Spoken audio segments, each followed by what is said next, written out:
नमस्कार, आप देख रहे हैं आज तक डिजिटल और मैं हूं आपके साथ अनूप आकाश वर्मा और मेरे साथ हैं क्राइम तक के एसोसिएट एडिटर चिराग गुठी।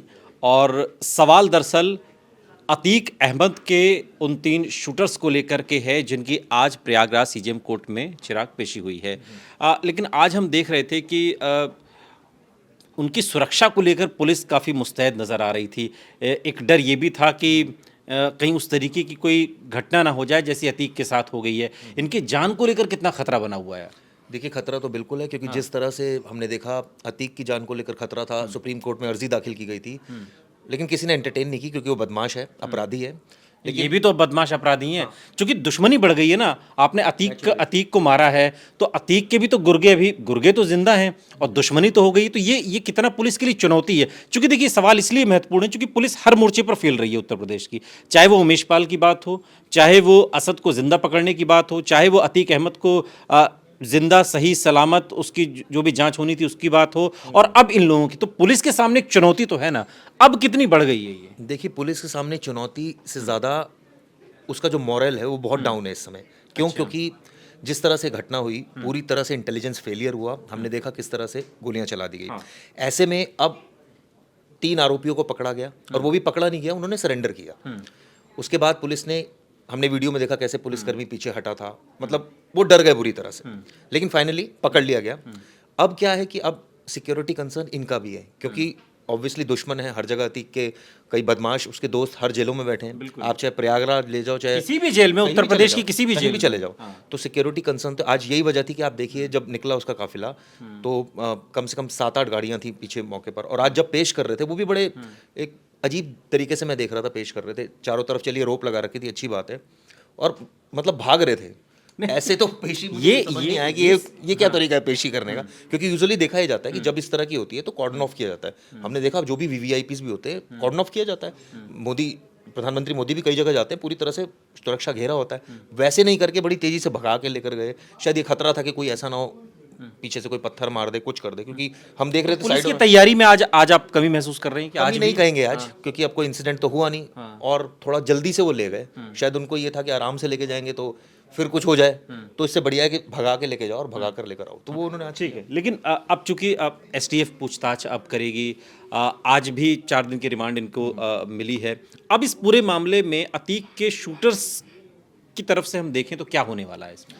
देखिए, पहले तो ये है कि इतना बड़ा जो हथियार मिला, इतना महंगा हथियार, एक झोपड़ी में रहता है, एक का वेल्थ, तीनों का फैमिली बैकग्राउंड बहुत ज़्यादा कुछ संपन्न नहीं तो है। 5 से 6 लाख का जो हथियार है वो कहाँ से आ गया? तो नेचुरली अब ये तीनों कैसे मिले? दोस्त थे, और वो भी प्रतिबंधित है यहाँ तो, इंडिया में प्रतिबंधित तो। है। चलिए वो तो फिर भी आ जाता है, वो इशू नहीं है। इशू ये है कि आ कैसे गया, इनको मिल कैसे गया, इतना इनके ऊपर किसी ने इन्वेस्टमेंट क्यों किया? क्योंकि अकेले, और क्यों अतीक से इनकी दुश्मनी रही होगी। जैसे बात आ रही है कि भाई वो लॉरेंस से बड़ा बनना चाहते थे इसलिए कर दिया। तो ये बात मुझे पहले उतर नहीं रही। नहीं, वो तो ये भाई जो प्राथमिक जांच में जो पूछताछ में बात निकली है उसमें तो यही आया है कि भाई इन्हें चूंकि बड़ा बनना था, उत्तर प्रदेश में एक बड़ा गैंग बनाना था, तो किसी बड़े को ठोका जाए तो बड़ा बना जाए। लेकिन ये जो थ्योरी है इनकी, जो या जो पुलिस थ्योरी बता रही है, ये थ्योरी तब गले नहीं उतरती जो बात आप कह रहे हैं कि इतनी महंगी इनको पिस्तौल दी गई, जो कि यहाँ बैन भी है और बहुत ही सामान्य बैकग्राउंड है, कोई संपन्न परिवार नहीं है। तो मंशा इस लिहाज से क्लियर नहीं होती और शक गहराता है कि कोई चौथा आदमी भी है इसमें। बिल्कुल आपने सही कहा, चौथा आदमी तो है ही, ये तो बहुत क्लियर कट है। सबसे बड़ी बात ये होती है कि तीनों मिले कैसे, कैसे प्लानिंग को अंजाम दिया, पैसा कैसे आ रहा था। क्योंकि ये एक दिन की प्लानिंग नहीं है, कई दिनों से चली आ रही थी और कई जगह उनको ये इनपुट था। और सबसे बड़ी बात आप देखिए, उनके पास फ़ोन नहीं था, तो इनको वो कैसे पता लगा कि वहाँ पर ये सिक्योरिटी लैप्स होगा? भाई ये तो कोई इन्फॉर्म करेगा ना उनको कि सिक्योरिटी लैप्स है। इसका मतलब कोई है जो उनको इन्फॉर्मेशन दे रहा था कि भाई यहाँ सिक्योरिटी लैप्स है, या कम पुलिस वाले हैं। जैसे हमने आज भी देखा 5 पुलिस वाले इसमें सस्पेंड हो गए। सवाल यही है कि इनको एक तो कोई बैक कर रहा है, दूसरा इनकी क्यों मारेगा कोई? अगर चलिए एक बार को ये भी मान ले कि फितूर होता है, एक यंगस्टर है, फितूर है, तो ठीक है मैं मार के बड़ा बनूंगा। कई ऐसे हमने देखे हैं अपराधी। लेकिन सवाल ये होता है अगर ये ऐसा है तो इतना महंगा वेपन तो लाने का कोई मतलब ही नहीं। छोटा मोटा कट्टा होता तो उस बात को मान लिया जाता। तो ये बात गले नहीं उतर रही है कि ये कहाँ से आ गया। अब ऐसा तो नहीं है कि चोरी करके कहीं से ले आए और उन्होंने इसका इस्तेमाल किया, तो ये प्रॉबिलिटी कम लग रही है। चौथे की तलाश पुलिस के स्तर पर क्या नजर आती है अभी प्रथम दृष्टया? पुलिस हमें बताएगी तो नहीं कि क्या तैयारी कर रही है।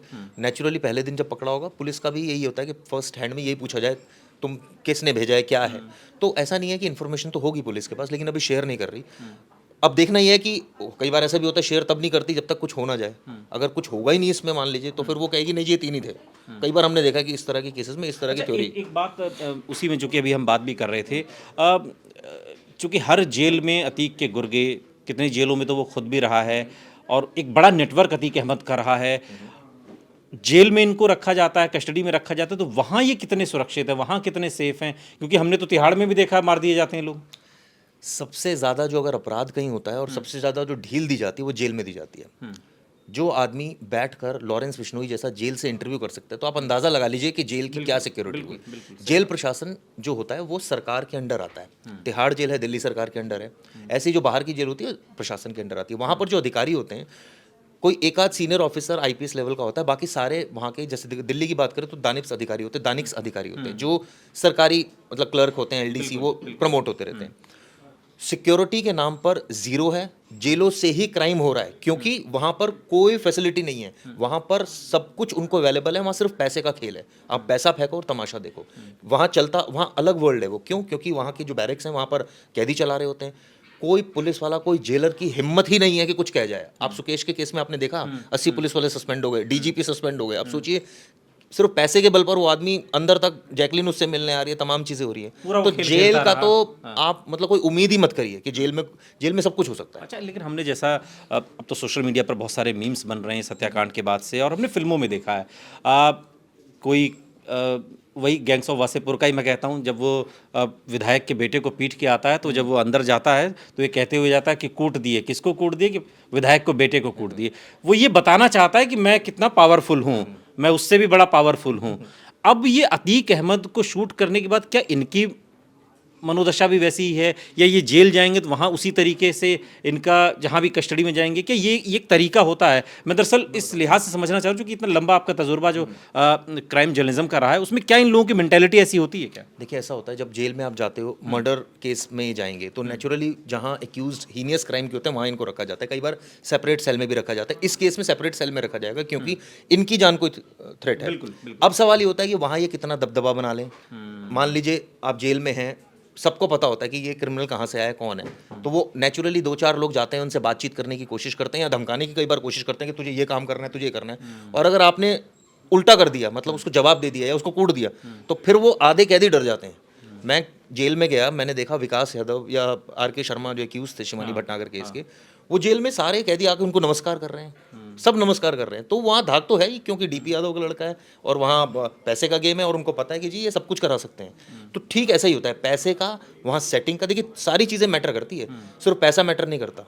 वहाँ सेटिंग भी आपकी हो, पैसा भी आपके पास हो और आपका व्यवहार भी बहुत। इनके पास क्या है? इन तीनों के पास क्या है? इनके पास ना तो पैसा है, सेटिंग तो मतलब ही नहीं। तो इनके पास ले दे के सिर्फ एक जो धौंस है, सो कॉल्ड, जो आप कह रहे हो ना कि अब दबदबा है, वो अगर 2-4 कैदियों पर चल गया तो वो होता है ना, एक मतलब एक ने पीटा, 2 ने पीटा तो सारे डर गए, नहीं तो कुछ नहीं होता। ये है कि 2-4 कैदियों को आपने पीट दिया तो एकदम धाक बन गई, आधे डर गए। अगर ऐसा नहीं हुआ तो ये भी कुटेंगे, इसमें कोई दो राय नहीं। तभी तो इनकी सुरक्षा की टेंशन हो रही है कि भाई इनको लेके जा रहे हैं। अगर आप खुद ही कह रहे थे शुरुआत में कि जेल में भी सुरक्षित है नहीं है। हाँ बिल्कुल, ये सवाल इसीलिए- उठ रहा है ना कि इसीलिए। हमने तिहाड़ में देखा ना, तिहाड़ में मार दिया गया गैंगस्टर को, तो फिर कौन सी जब तिहाड़ को तो बहुत ही लेकिन कई आपने गैंगस्टर देखे जो जेल के अंदर ही जिन्होंने दूसरों को मारा, यानी कि जो दबदबे वाली आप बात करें, ऐसा भी हुआ। तो दोनों ही केसेस हैं, लेकिन ज़्यादा केसेस अब किसका पलड़ा भारी होता है ये तो वक्त ही बताता है कि भाई किसकी धौंस चल रही है उस समय। पैसे की, जैसे मैंने बताया, पावर की, आपने 2 लोगों को कूट दिया, 10 लोग आपके एकदम पीछे हट गए। तो इट्स लाइक दिस। एक और सवाल जो कि इससे थोड़ा सा आगे हटके, शाइस्ता की जो तलाश हो रही है महीनों से, और अभी उसमें बीते 10 दिन में और बीते हम 72 घंटों में बहुत ज़्यादा तेज़ी आई है, लेकिन शाइस्ता मिल नहीं रही। अब मीडिया में खबरें चल रही हैं कि आज देर शाम तक, रात तक या अर्ली मॉर्निंग तक शाइस्ता पुलिस के शिकंजे में होगी। आपको लगता है कि इतनी मुस्तैदी जो पुलिस की दिखाई दे रही है वो इस मुकाम पर आ सकती है जो हम बातें मीडिया में देख सुन रहे हैं? देखिए एट द एंड अब वो जिसके भी संपर्क में होगी, अपने लॉयर्स के संपर्क में तो होगी, तो सबने ये समझा दिया होगा कि ज़्यादा भागने का कोई मतलब नहीं है। क्योंकि उससे एट द एंड क्या कानूनी प्रोसेस क्या होता है, आप ज़्यादा भागते हैं आपकी प्रॉपर्टी अटैच कर दी जाती है, आपको पीओ डिक्लेयर करने की कार्रवाई हो जाती है। उसके बाद आपकी एक एक प्रॉपर्टी जो आपके नाम से, जो उनको पता लगता है प्रशासन को, वो अटैच करते चले जाते हैं। तो एट द एंड आपके अगेंस्ट भागने का फायदा है नहीं है। तो ये समझ में आ रहा है उसको। अब ये समझ नहीं आ रहा कि वो कब करेगी, किस सर्कमस्टांस में करेगी। क्योंकि ये भी एक बात आ रही थी कि वो इद्दत करते हैं, 4 महीने तक जो है वो 4 महीने 10 दिन का जो समय होता है। तो अब वो वो या तो वैसा वो कम्युनिकेट कर दे किसी सीनियर अधिकारी को। कई बार हमने देखा कई लॉयर्स कम्युनिकेट कर देते जी वो कर देगी लेकिन वेट कर लो 4 महीने, या कई बार ऐसा होता है कि वो कहते हैं जी हम करने आ रहे हैं, खत्म बात। लेकिन ये सर्कमस्टांस वहाँ भी मेंटेन रखे जाएं क्योंकि वो एक धर्म का मामला है। तो अब सवाल ये है, लेकिन ज़्यादा भागने से अनूप कोई फ़ायदा नहीं मिलने वाला। अगर आप भाग रहे हो तो इसका मतलब आपका एडवाइज़र बहुत गलत है जो आपको गलत सलाह दे रहा है, क्योंकि एट द एंड तो आप पकड़े जाओगे, नहीं पकड़े जाओगे तो ये प्रोसेस होगा, पीओ डिक्लेयर होगा, आपकी प्रॉपर्टी अटैच होगी। ये बात क्या गुड्डू मुस्लिम पे भी तो लागू होती है? सब पर लागू होती है, जितने क्रिमिनल भाग रहे हैं सब पर लागू होती है। लेकिन सवाल ये कि अगर आपके पास कुछ है ही नहीं तो फिर तो आप भागते ही हैं। जब आपको परिवार की चिंता नहीं है कि आपके परिवार को परेशान करेंगे, आपको ये चिंता नहीं है कि आपको पीओ डिक्लेयर कर देंगे, आपको ये चिंता नहीं है कि आपकी प्रॉपर्टी अटैच कर देंगे। अगर मेरे पास प्रॉपर्टी नहीं है तो कर लो जो अटैच करना है। तो इसलिए आरोपी नहीं आते। या कईयों के पास इतनी होती है कि कर लो यार, तुम्हें तो 10 का पता है, मेरे पास तो 100 है, 90 कैसे करोगे अटैच? बिल्कुल। ये और अतीक अहमद की तो न जाने कितनी पता नहीं कितनी है। बेनामी तो मैंने आपको संपत्तियां बताया हैं। कि अभी तो कई 100 करोड़ की तो सीज हुई है। अभी तो राजपाट इतना बड़ा है, इतना बड़ा है। अब 45 साल तक आपने ऐश करी है, 25 साल आप विधायक रहे हो, आप मेंबर ऑफ पार्लियामेंट रहे हो, आपने इतना धन कमाया है, इतना आपने अवैध तरीके से कमाया है, एक्सटॉर्शन किया। आप सोचिए कितना पैसा रखा होगा। तो अभी तक कमा रहे थे तो जेल के अंदर बैठ के कमा रहे थे, अभी भी थ्रेट कर रहे थे लोगों को। और अभी भी गैंग जो है वो ख़त्म नहीं हुआ है, चूँकि गैंगस्टर मारा गया है, सरगना मारा गया है, लेकिन अभी भी अतीक अहमद के जो गुर्गे हैं वो तमाम जेलों में हैं, प्रयागराज में भी हैं। और इस वजह से एक डर इन 3 शूटर्स को लेकर भी उठ रहा है, इनकी सुरक्षा को लेकर दरअसल उठ रहा है। और ये चुनौती पुलिस के सामने भी बनी हुई है। लेकिन शाइस्ता कहाँ है, गुड्डू मुस्लिम कहाँ है, ये सवाल उत्तर प्रदेश पुलिस के सामने जस का तस खड़ा हुआ है। और ये तब तक खड़ा रहेगा जब तक कि ये दोनों पुलिस के शिकंजे में नहीं आ जाते। बहुत बहुत शुक्रिया चिराग इस तमाम बातचीत के लिए आपका। यहाँ रुक रहे हैं लेकिन आप कहीं जाइएगा नहीं, बने रहिए हमारे साथ, देखते रहिए आज तक डिजिटल।